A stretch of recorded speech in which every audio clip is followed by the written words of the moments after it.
Krishnapura 7ನೇ block ಪದವಿ ಪೂರ್ವ ಕಾಲೇಜಿನಲ್ಲಿ 30 ಲಕ್ಷ ರೂಪಾಯಿ ವೆಚ್ಚದಲ್ಲಿ ಎಂಆರ್ಪಿಎಲ್ ಸಿಎಸ್ಆರ್ ನಿಧಿಯಿಂದ ನಿರ್ಮಾಣವಾಗಲಿರುವ ಸಭಾಭವನಕ್ಕೆ ಶಿಲಾನ್ಯಾಸವನ್ನ ಮಾಡಲಾಯಿತು. ಶಿಲಾನ್ಯಾಸ ನೆರವೇರಿಸಿ ಮಾತನಾಡಿದ ಶಾಸಕ ಡಾಕ್ಟರ್ ವೈ ಭರತ್ ಶೆಟ್ಟಿ ಅವರು ಕೃಷ್ಣಾಪುರ ಪದವಿ ಪೂರ್ವ ಕಾಲೇಜನ್ನು ಮಾದರಿ ಕಾಲೇಜನ್ನಾಗಿ ಬೆಳೆಸಲು ಪ್ರಯತ್ನಿಸಬೇಕಾಗಿದೆ ಎಂದರು.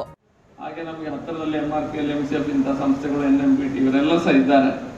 ಇವರೆಲ್ಲ ಸರ್ಕಾರದಿಂದ ಬರುವಂತ ಅನುದಾನ ಇರ್ಬೋದು, ಅದನ್ನ ಬಿಟ್ಟು ಬೇರೆ ಇಂಥ ಸಂಸ್ಥೆಗಳಿಂದ ಬರುವಂತ ಅನುದಾನವನ್ನು ಉಪಯೋಗಿಸಿ ಸಿಎಸ್ಆರ್ ಫಂಡ್ಗಳಿಂದ ಇದನ್ನು ಮಾದರಿ pre university pre degree college ಮಾಡುವಂತ ಪ್ರಯತ್ನವನ್ನ ನಾವೆಲ್ಲ ಸೇರಿ ಮಾಡಬೇಕಾಗಿದೆ. ಈ ಸಂದರ್ಭ ಪ್ರಾಂಶುಪಾಲೆ ಶಶಿ ಎನ್ರವರು ವಿವಿಧ ಬೇಡಿಕೆಗಳುಳ್ಳ ಮನವಿಯನ್ನ ಶಾಸಕರಿಗೆ ಸಲ್ಲಿಸಿದ್ರು. ಈ ಸಂದರ್ಭದಲ್ಲಿ ಶಾಸಕ ಡಾಕ್ಟರ್ ವೈ ಭರತ್ ಶೆಟ್ಟಿ ಹಾಗೂ ಎಂಆರ್ಪಿಎಲ್ ಸಿಎಸ್ಆರ್ ವಿಭಾಗದ ಹಿರಿಯ ಪ್ರಬಂಧಕಿ ವೀಣಾ ಶೆಟ್ಟಿಯವರಿಗೆ ಸನ್ಮಾನಿಸಲಾಯಿತು.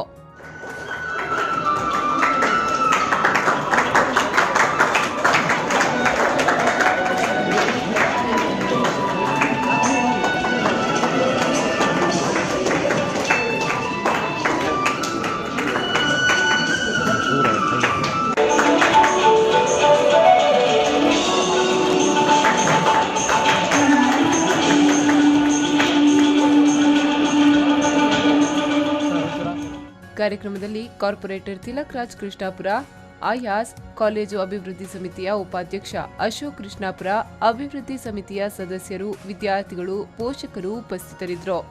ಶರತ್ ಸಾಲ್ಯಾನ್, ವಿ4 ನ್ಯೂಸ್ 24/7 ಮಂಗಳೂರು.